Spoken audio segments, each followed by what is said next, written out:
To Joseph Stalin, the burgeoning national revival movement in the Ukraine in 1924 was totally unacceptable. In 1929, over 5,000 Ukrainian scholars, scientists, cultural and religious leaders were arrested.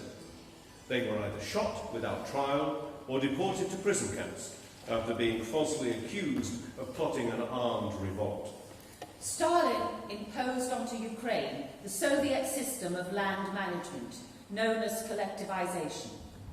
This resulted in the seizure of all privately owned farms in a country where 80% of the people were traditional village farmers. Stalin believed that any future insurrection would be led by kulaks, farmers who owned 24 acres or more, or who had employed farm workers. He proclaimed a policy aimed at liquidating the kulaks as a class. It's estimated that 10 million people were thrown out of their homes, put on railroad boxcars and deported to special settlements in the wilderness of Siberia. Up to a third of them died amid the terrible living conditions. Men and older boys, along with childless women and unmarried girls, became slave workers in Soviet-run mines and big industrial projects.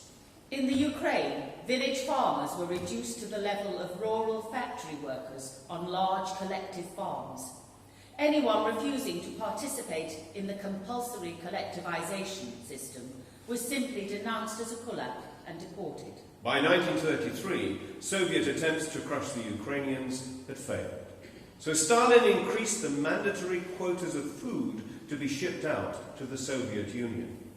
There was no food remaining to feed the Ukrainians, and armed guards were placed in the fields. Stalin then sealed off the borders of the Ukraine, preventing any food from entering, and in effect turning the country into a gigantic concentration camp. By the end of 1933, a quarter of the population, an estimated 7 million people, including 3 million children, had been killed by Stalin's deliberate starvation policy.